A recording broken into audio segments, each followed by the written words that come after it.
அதுக்கப்புறம் இன்னைக்கு ஊழல் மட்டுமே இருக்கக்கூடிய திரு முதல்வர் அவர்கள் சமூக நீதியை மறந்தாரு, சாதி அரசியலை உருவாக்குனாரு, ஊழலை உருவாக்குனாரு.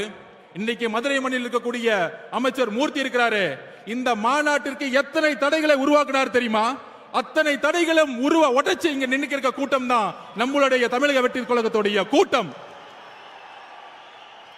இந்த மதுரை மண்ணிலிருந்து சொல்லின, இந்த மதுரை மண்ணுடைய பிடி பழனிவேல் தியாகராஜன் சொன்னார், இந்த ஆட்சிக்கு வந்தவன மருமகனும் மகனும் மிகப்பெரிய ஊழலை செஞ்சுட்டாங்கப்பா. அப்படி சொன்ன உண்மைக்காக இன்னைக்கு அமைச்சரவையிலிருந்து ஓரம் கட்டப்பட்டாரு. ஆனா இன்னைக்கு யாரு இருக்கா? இந்த மதுரை மண்ணிலிருந்து மூர்த்தி இருக்கிறார். மூர்த்தி என்ன சமூக நீதி காவலரா? ஏன் ஒட்டுமொத்த ஊழலையும் குடும்பத்துக்கு கொடுக்கக்கூடிய ஒரு அமைச்சர்களை தான் உருவாக்கி இருக்கிறாங்க. அப்படி ஒரு அரசியலை இருக்கக்கூடிய நேரத்தில் திரு அண்ணா அவர்களுடைய குறிக்கோளை நிறைவேற்றாத மாண்புமிகு முதலமைச்சர் மு.க. ஸ்டாலின் அவர்கள் அவருடைய திமுக என்றைக்கோ திமுகவுடைய அண்ணா அவர்களுடைய குறிக்கோள் இருந்து விலகிட்டார். அப்ப விலகும் பொழுது யார் அண்ணாவுடைய கொள்கைகளை இன்றைக்கு கடைபிடிக்க முடியும், நிர்வாகத்தில் கொண்டு வர முடியும்?